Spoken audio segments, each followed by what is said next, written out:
부자들은 미래보다 과거에 더 많은 관심을 가진다고 합니다. 2008년에 발생했던 서브프라임 금융 사태를 되돌아보면서요, 위기 속에서 기회를 찾아가 보도록 할까 합니다.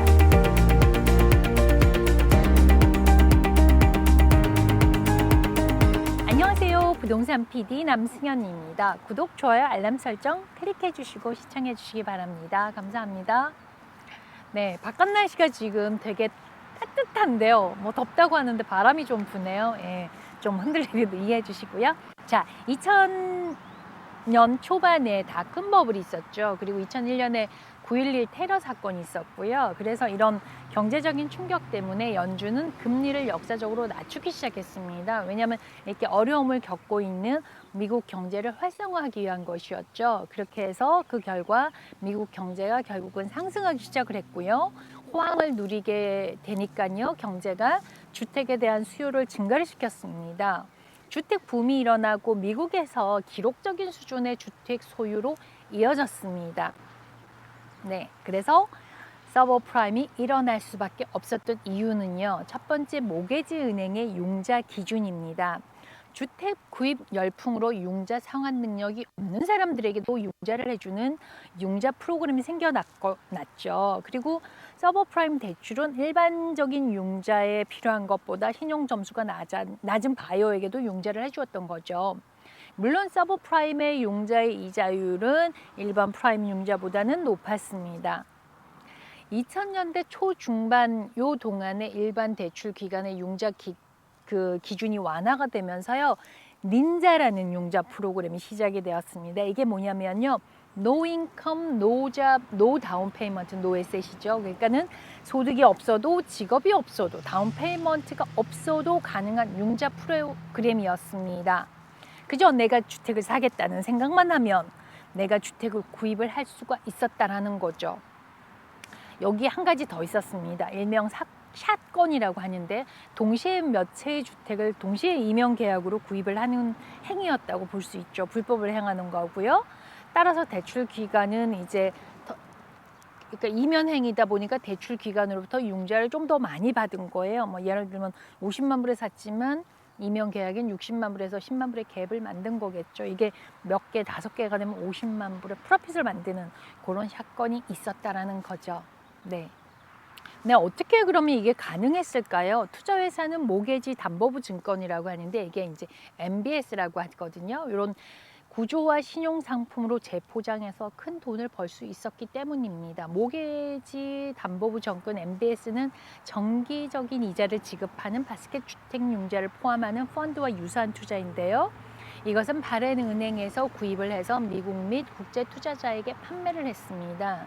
즉 MBS 유통으로 은행은 돈을 벌 수 있었다라는 겁니다. 그래서 서브프라임이 생겼다는 거고요. 두 번째, 조정 가능한 모게지. 즉 많은 서브프라임 모게지론이요, 변동금리로 융자를 받았습니다. 변동금리 ARM이라고 하죠. Adjusted Rate Mortgage라고 그래서요. 이거는 융자 기간 동안에는 금리가 변할 수가 있어요. 그래서 많은 이 변동금리는 초기에는 좀 합리적인 이자를 가지고 있지만 정해진 기간이 지나고 나면은 이자율이 확 올라가는 거죠. 이렇게 이자율이 상승하기 시작했고 많은 서브프라임이 변동금리 모게지로 높은 이자율을 내야만 했죠. 모게지 이자율의 급격한 인상은 2007년부터 2010년에 아주 포인트를 찍었고요. 이것은 채무 불이행으로 진행이 되었다고 봅니다. 모게지 이자율의 급격한 인상은 2007년부터 2010년의 정점에 도달을 했고요. 채무 불이행의 증가에 중요한 역할을 했다고 할 수 있겠죠. 더구나 실업률이 높아지면서 실직자들은 높은 변동금리에서 낮은 고정금리로는 변경이 어렵게 되었고요. 만기에 도래한 변동금리에서 고정금리로 넘어갈 수 없으므로 주택 소유자들은 채무 불이행으로 이어지게 된 겁니다. 이렇게 채무 불이행은 곧 주택을 상실하게 되는 순서로 가게 되는 것이었죠. 네. 그 다음에 세 번째는 월스트리트의 붕괴입니다. 주택 시장이 붕괴하기 시작하면서 주택 소유자는 모게지론을 상환할 수 없게 되었고요. 은행은 갑자기 대차 대조표의 대출 손실을 가지게 되었습니다. 그리고 전국적으로 실업률이 치솟으면서 많은 주택 소유자들이 채무 불이행을 디폴트를 하게 된 거죠. 그래서 담보 대출을 중단하게 되었습니다. 모게지 은행은 주택 소유주의 집을 압류를 하기 시작했고요. 경기 침체로 인해서 은행은 바이어에게 처음에 대출한 금액과 동일한 금액으로 압류된 부동산을 다시 판매할 수 없게 되었습니다. 그 결과 은행은 막대한 손실을 겪게 되었습니다. 일부 은행의 경우는 손실이 너무 커서 파산을 하거나 다른 은행에서 손실을 줄이기 위해서 매입을 했습니다. 예전에 컨트리와이드라든지 와무같이 이렇게 큰 은행들이 모두 사라졌죠. 네. 몇몇 대형 기관은 타프라고 하는 연방 정부의 구제 금융을 받아야만 했습니다. 그러나 150년 이상이 되었던 월스트리트의 채권 회사인 리만 브라더스는 파산을 했습니다. 2008년 9월이었죠. 네, 리만 브라더스가 몰락을 하고 2008년 여름이 되자 전체적으로 금융의 이런 형태가 번져졌고요. 그 다음에 인디맥 뱅크 같은 경우에도 파산을 하면서 현금 인출 사태가 발생을 해서 정말 아침마다 줄 서서 돈을 찾아가는 그런 모습을 볼 수도 있었죠.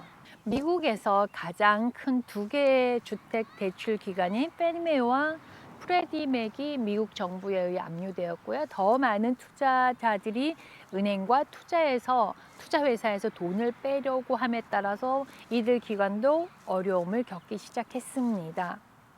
서브프라임 붕괴는요, 주택시장과 함께 시작이 되었지만 충격파는 금융위기, 대공황, 리세션이 온 거죠. 시장의 대규모 매도를 초래했고요. 많은 일반 사람들이 직업이나 또 생명저축이나 집 이 세 가지 모두를 앗아간 아주 위험한 경제적, 재정적으로 붕괴가 되었다고 볼 수 있습니다. 네 번째 서브프라임의 핵심 포인트를 보자면요. 2007년에서 2009년에 금융위기는 주택 거품을 부채질한 융자 기준이 자격이 없어도 가능했다는 것인데요. 거품이 터졌을 때 금융기관은 서브프라임 모게지에 거의 가치가 없는 수조 달러 가치의 투자를 보유하고 있었습니다. 수백만 명의 미국 주택 소유자가 주택 가치보다 더 많은 모게지 빚을 가지고 있었다는 사실을 알게 된 거죠. 뒤이어서 리세션으로 인해 많은 사람들이 직업이나 저축 또는 집을 잃게 되었다는 걸 다시 한번 말씀을 드리고요. 이렇게 턴어라운드는요, 2009년 악명 높은 월스트리트 구제 금융이 통과가 되면서 은행이 계속 운영되고 천천히 경제가 재개된 후에 시작되었다고 합니다. 다섯 번째, 2008년 금융위기의 여파는요, 실업률이 10%에 도달하게 되었습니다. 약 380만 명의 미국인이 압류로 집을 잃게 되었고요. 그러나 JP 모건이라든지 골드만삭스, 뱅크 오브 아메리카, JP 모건 같은 그런 큰 은행들은 구제 금융 자금을 받아서 정부에 갚았고 경기 침체 이후에 그 어느 때보다도 큰 규모로 부상을 했다고 합니다. 많은 현명한 투자자들은 대부분 이 잔해에서 조각을 줍는 방식으로 위기에서 돈을 벌었다고 하고요. 또는 바닥을 친 후 회복하는 것에다가 베팅을 해서 또 돈을 많이 벌었다고 합니다. 헤지펀드 하는 사람들이겠죠. 예. 여섯 번째, 2008년 금융위기 이후에요. 대출 기관은 융자 자격을 엄격하게 규정을 하게 되었습니다. 집 감정을 할 때 모게지 은행에서 감정사를 고용을 하게 되었고요. 디유 어프루블이라고 해서 모게지 은행들 간의 네트워크가 형성이 되었습니다. 그리고 신용 점수, 소득, 다운 페이먼트 이런 것들의 자격 확인을 좀 더 철저하게 하게 되었습니다. 이렇게 금융위기의 여파로 숏세일, 포클로즈의 주택 매물이 늘어남에 따라서 굉장히 많이 나왔었죠. 정말 지은 값보다가는 그러니까 공사 비용보다 집값이 더 쌌다고 할 수 있으니까요. 금융위기 여파로 숏세일, 포클로즈 주택 매물이 늘어남에 따라서요. 이제 이걸 구입해서 하려고 하는 투자자가 증가를 했죠. 그리고 계속해서 가격이 좀 올라갈 때 플리핑이 가능해졌고요. 이때 부동산으로 부자 되신 분들이 꽤 많으시죠. 정말 그 숏세일 나오고 포클로저 나왔을 때는 그 주택 가격이 그러니까 지은 가격 비용만큼도 되지 않는 그런 상황이 발생을 했었죠. 정말 어마어마했었던 것 같습니다. 네. 네, 부동산에 관한 문의는 상단 오른쪽에 연락처로 해주시고요. 위기를 기회로 만들기 위해서 오늘은 서브프라임의 원인과 전개 과정을 좀 이야기해 보았는데요. 다음 영상에서는 서브프라임 금융 위기 이후에 실질적으로 투자에 성공한 예를 몇 가지 알아보려고 합니다. 오늘은 여기까지고요. 부동산 PD 남승현이었습니다. 감사합니다.